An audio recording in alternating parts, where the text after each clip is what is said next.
আসসালামু আলাইকুম রহমতুল্লাহ। বই পড়ার অভ্যাস করা নিয়ে আমার নিজের জীবনের অভিজ্ঞতা থেকে কিছু পরামর্শ শেয়ার করব। যদি এগুলো ঠিকমতো ফলো করেন, দেখবেন যে বই পড়া অভ্যাস তৈরি করা, বই পড়া মানে নিয়মিত বই পড়া জিনিসটা তুলনামূলকভাবে সহজ। আমার পরিচিত অনেক বন্ধু আছে, আ আ তারপরে আত্মীয়স্বজনের মধ্যে অনেকেই আছে, যারা আসলে রেগুলার বই পড়ার অভ্যাস করতে চায়। বই পড়াটাকে নিজের লাইফের সাথে একটা রিলেটেড ওয়ার্ক হিসেবে দেখতে চায়, কিন্তু বই পড়াটা অভ্যাস করাটা তার হয়ে ওঠে না। যেমন ধরেন, আ আমার অনেক আত্মীয়স্বজনকে দেখছি, ওরা আসলে ইসলামিক নলেজটা আ গ্যাদার করতে চায় রেগুলারলি। কিন্তু দেখা যাচ্ছে ওই বই পড়ার অভ্যাস না থাকার কারণে আ মানে ডেপথ এর সাথে পড়া জিনিসটা তাদের খুব সহজে হয়ে ওঠে না। তো আমি আমার লাইফ থেকে কিছু স্টোরি শেয়ার করব, কিছু টিপস শেয়ার করব। যদি সেটা ফলো করেন, ইনশাআল্লাহ দেখবেন যে আ রে রেগুলার বই পড়ার অভ্যাসটা অনেক সহজ। আর বই আ পড়া হবে, যেটা যেটা অ্যাজ ইউজুয়াল অনেকের মনে হয় যে বই পড়াটা অনেক বোরিং কাজ, বা রেগুলার বই পড়ার অভ্যাস করে ফেলাটা একটু ডিফিকাল্ট। ব্যাপারটা আসলে তা না।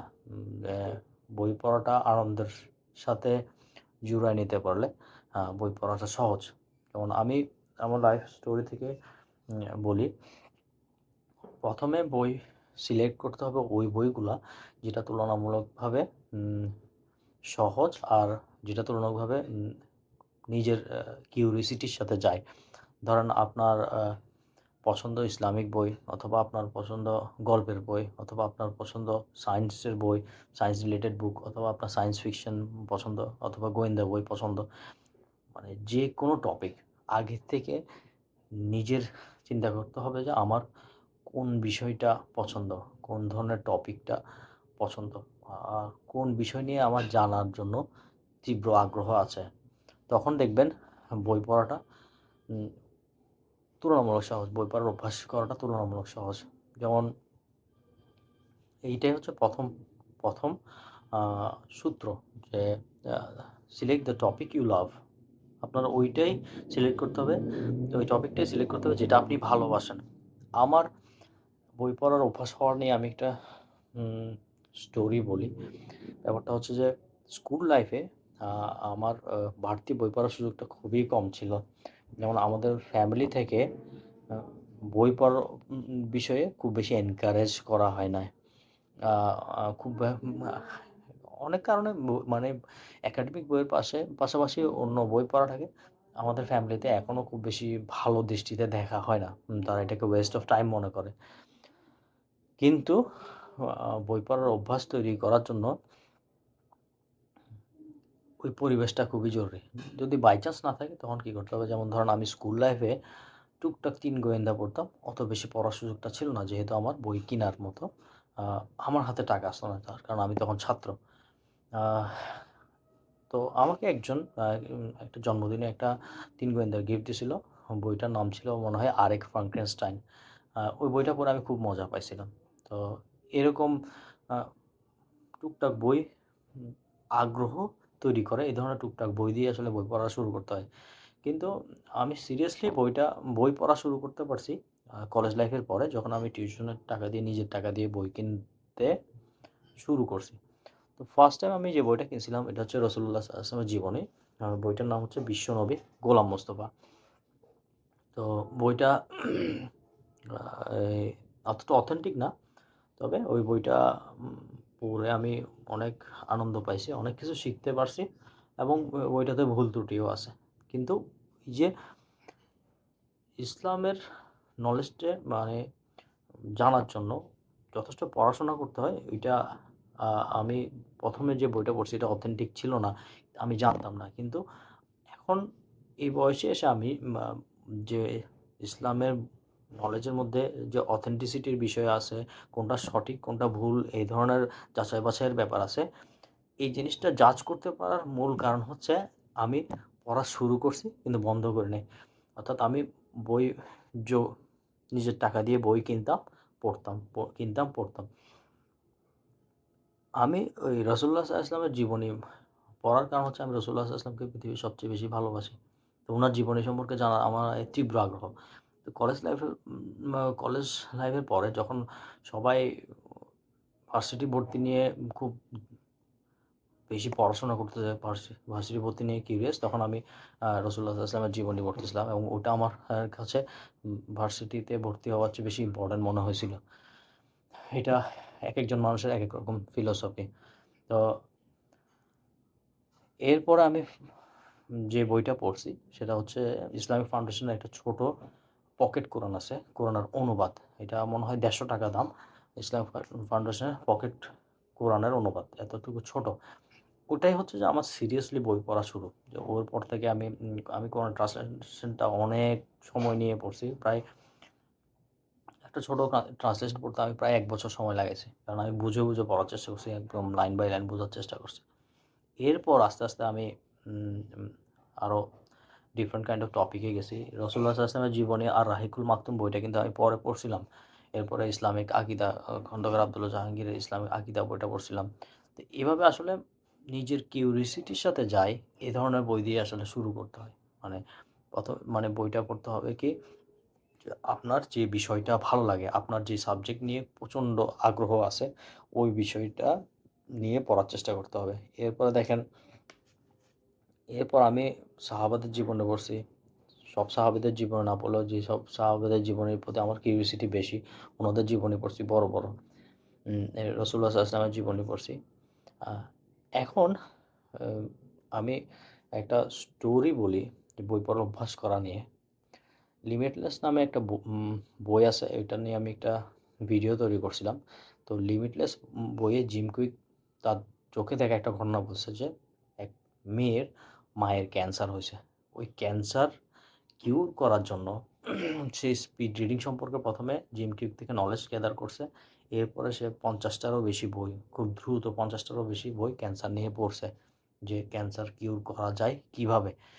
এবং সেটা হচ্ছে যে এই নেসেসিটি। মানুষ কিন্তু এই নেসেসিটি থেকেই একটা জিনিস ইম্পোর্টেন্ট কিনা, সেখান থেকেই কিন্তু মানুষ একটা অভ্যাস তৈরি করতে পারে। সে যে ৫০ টা বই মানে খুব দ্রুত পড়ে শেষ করেছে, মায়ের আ ডাক্তারের চিকিৎসার পাশাপাশি সে নিজে কিভাবে তার মাকে সুস্থ করে তুলতে পারে, এই ব্যাপারে সে সমাধানের জন্য সে ৫০ টারও বেশি বই পড়ছে। এটা হচ্ছে মোটিভেশন। কোনো একটা কিছু আ উম করার তীব্র আগ্রহ থেকেই আপনি কাজটা করার উম মানে কমপ্লিট করার আ কারণটা তৈরি হয়। আপনার যদি তীব্র আগ্রহ থাকে কোনো একটা বিষয়ে, তখন সেটা করাটা পসিবল হয়। তাহলে পেছনের অর্থাৎ যেকোনো কাজের আ পেছনের সফলতার পিছনে থাকে যে একটা মোটিভেশন থাকতে হবে, একটা ইম্পোর্টেন্সটা কতটুক সেটা থাকতে হবে। অর্থাৎ আপনি ওই বিষয়ে বইটা পড়বেন, যে বিষয়টা আপনার লাইফে খুব বেশি ইম্পোর্টেন্ট। অ্যা এখন ওই যে আপনার সহজ, আপনার কিউরিওসিটির সাথে যায়, এই ধরনের টপিক নিয়ে শুরু করলে আস্তে, আস্তে আপনার যখন বই পড়ার অভ্যাসটা একটা রেডি হয়ে যাবে, এরপর আপনি আস্তে, আস্তে ডিফিকাল্ট বইয়ের দিকে যাইতে পারবেন। আরেকটা বিষয় হচ্ছে, ছোটবেলায় স্কুলে থাকতে আমার একটা মামা একটা কথা বলছিল যে, যদি বই পড়তে চাও, অন্যের থেকে বই খুঁজে নিবা না, ধার করে নিবা না। নিজের টাকা খরচ করে বই কিনবা। তাহলে বইটা পড়া হবে। এবং এই থিওরিটা কিন্তু অনেক কাজ দেয়। যদি আপনি দেখেন যে আপনার হুম, নিজের টাকা আপনি খরচ করে একটা বই কিনছেন, তখন আপনার কিন্তু বইটা কেনা হবে। বইটা কেনা হবে, কারণ আ আ আপনি যে আপনার নিজের থেকে একটা রেসপনসিবিলিটি কাজ করে যে আমি তো টাকাটা খরচ করছি, তাহলে আমার বইটা পড়া উচিত। এখন এইটা হচ্ছে বাই ইউর ওন বুকস। ওকে? আ সবসময় একটা বই নিজের সাথে রাখার চেষ্টা করুন। যেখানে যাচ্ছেন ব্যাগে করে একটা বই বই ক্যারি করার চেষ্টা করুন। এইটা আপনার বই পড়ার অভ্যাসটাকে আরো সহজ করে দেবে। আ নিজের বই পড়ার জন্য নিজের একটা সময় তৈরি করতে হবে। নিজের সময় মানে প্রতিদিন একটা নির্দিষ্ট সময় তৈরি করতে হবে এবং আশেপাশের মানুষকে এই জিনিসটা কনসার্ন করে দিতে হবে যে আপনি এখন থেকে বই পড়েন, এবং সবাই সেটা জানতে হবে যে আপনি একজন বুক ওয়ার্ম মানুষ। আপনি রেগুলার বই পড়েন। যখন দেখবে যে আপনি বই পড়তেছেন, তখন আপনাকে মানুষ বিরক্ত করা জিনিসটা ছেড়ে দেবে। আ অধিকাংশ সময় বা পরিবারের সদস্যদের ইন্টারফিয়ারেন্স এর কারণে অনেক সময় বই পড়ার অভ্যাসটা গড়ে ওঠাটা কঠিন হয়ে যায়। কারণ আপনার হয়তোবা একেক সময় একেকজনকে সময় দিতে হচ্ছে। কিন্তু যখন দেখবেন যে আপনি কোথাও বই নিয়ে বসেছেন, বই পড়তেছেন, তখন দেখবেন যে সবাই সবসময় বিরক্ত করাটা ছেড়ে দিচ্ছে। তখন আপনি নিজের টাইমটা বই পড়ার জন্য কাজে লাগাতে পারবেন। এরপর যেটা হচ্ছে uh be friend with book lovers. যারা প্রচুর বই পড়ে তাদের সাথে বন্ধুত্ব করতে হবে। আ যারা প্রচুর বই কালেক্ট করে, রেগুলার বই পড়ে তাদের সাথে বন্ধুত্ব করলে আপনি দেখবেন যে আপনার বই পড়ার অভ্যাসটা অনেক বেড়ে গেছে। আরেকটা বিষয় হচ্ছে যদি ইংরেজি বই পড়ার অভ্যাস করতে চান, এমনটা জরুরি না যে আপনার প্রত্যেকটা ওয়ার্ড জানতে হবে।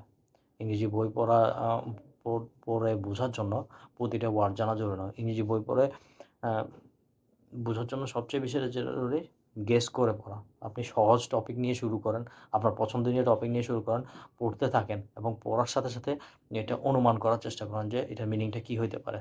এরপরে মানে মেসেজটা নেওয়ার চেষ্টা করেন। ইচ অ্যান্ড এভরি ওয়ার্ড বোঝাটা প্রয়োজন নাই। আপনি গেস করে রেগুলার পড়তে ১ টা, ২ টা, ৩ টা, ৪ টা বই পড়তে দেখবেন যে আপনার পড়ে বোঝার ক্ষমতাটা অনেক বেড়ে গেছে। এটা হচ্ছে ইংরেজি বই পড়ার অভ্যাস করার সবচেয়ে বড় উপায়। অর্থাৎ আপনি ওই বইটাই পড়বেন যে বইয়ের টপিকটা আপনার সবচেয়ে খুব পছন্দ। আ তারপরে ওই বইটা এমনভাবে পড়বেন, এখানে আপনার মূল উদ্দেশ্য এখান থেকে নলেজটা গ্যাদার করা, মেসেজটা নেওয়া, ইচ অ্যান্ড এভরি ওয়ার্ড জানাটা আপনার জরুরি না। যখনই আপনি কোনো ওয়ার্ড বুঝতেছেন না, চেষ্টা করবেন গেস করার। যদি অতিশয় জরুরি হয়ে যায়, তখন আপনি কী করবেন? কোনো ডিকশনারিটা ইউজ করবেন। কিন্তু most of the time dictionary use করাটা খুব বেশি জরুরি না। আপনি গেস করার চেষ্টা করবেন। আসলে এই যে বিষয়গুলো বললাম, এগুলো যদি কেউ মেইনটেইন করে অর্থাৎ নিজের পছন্দ নিয়ে টপিক দিয়ে বই পড়া শুরু করে, আস্তে, আস্তে বই পড়ার অভ্যাসটা বাড়ে। নিজের টাকা দিয়ে বই কিনলে বই পড়ার অভ্যাসটা বাড়ে এবং নলেজ গেইন করার তীব্র আগ্রহ থেকে বই পড়ার অভ্যাসটা বাড়ে। তো এভাবে আস্তে, আস্তে মানুষ আস্তে, আস্তে ১ টা, ২ টা, ৩ টা করে বই পড়ার অভ্যাসটা বাড়াতে পারে এবং আ তার আ ডিফিকাল্ট বই পড়ার অভ্যাসটার দিকেও সে যেতে পারে। এটার একটা উদাহরণ দিই যেমন ইলন মাস্ক কিন্তু ছোটবেলা থেকে বই পড়ে এবং সে দিনে ২ টা করে বই পড়ত এবং সে শুরু করছিল কিন্তু কমিক্স বই দিয়ে। সে কমিক্স বই পড়ত। কমিক্স বই পড়তে এমন হয়েছে সে এনসাইক্লোপিডিয়া পড়ছে। এনসাইক্লোপিডিয়া পড়ার পরে মানে যত বই পায় সে পড়ে। অর্থাৎ সে একদম সহজ জিনিস নিয়ে শুরু করছে কমিক্স এবং তার এই বই পড়ার অভ্যাসটা আস্তে, আস্তে এত উঁচু লেভেলে গেছে, শেষমেশ ও রকেট সায়েন্টিস্ট হইছে। শুধু উনি সেলফ স্টাডি করে বই পড়ে। অর্থাৎ কমিক্সের বই কিন্তু ওকে একসময় রকেট সায়েন্টিস্ট বানাইছে। কিভাবে? সে কমিক্সের বই পড়া শুরু করছে। আস্তে, আস্তে রকেট সায়েন্স মানে সহজ থেকে আস্তে, আস্তে কঠিন বইয়ের দিকে গেছে এবং কঠিন বইয়ের দিকে যেতে, যেতে সে রকেট সায়েন্স নিয়েও সেলফ স্টাডি করছে। এরপর সে রকেট বানাইছে এবং সে সবসময় এটা বলে যে সে রকেট সায়েন্সের জন্য কোনো একাডেমিক এডুকেশন নেয় নাই। সে সেলফ স্টাডি করে জাস্ট বই পড়ে সে রকেট বানাইছে। তো বই পড়া আসলে আ অতটুকুই গুরুত্বপূর্ণ। আর বই পড়ার অভ্যাস করার উপায় হচ্ছে সহজ দিয়ে শুরু করা। সহজ বই দিয়ে শুরু করে আস্তে, আস্তে কঠিনের দিকে যাওয়া।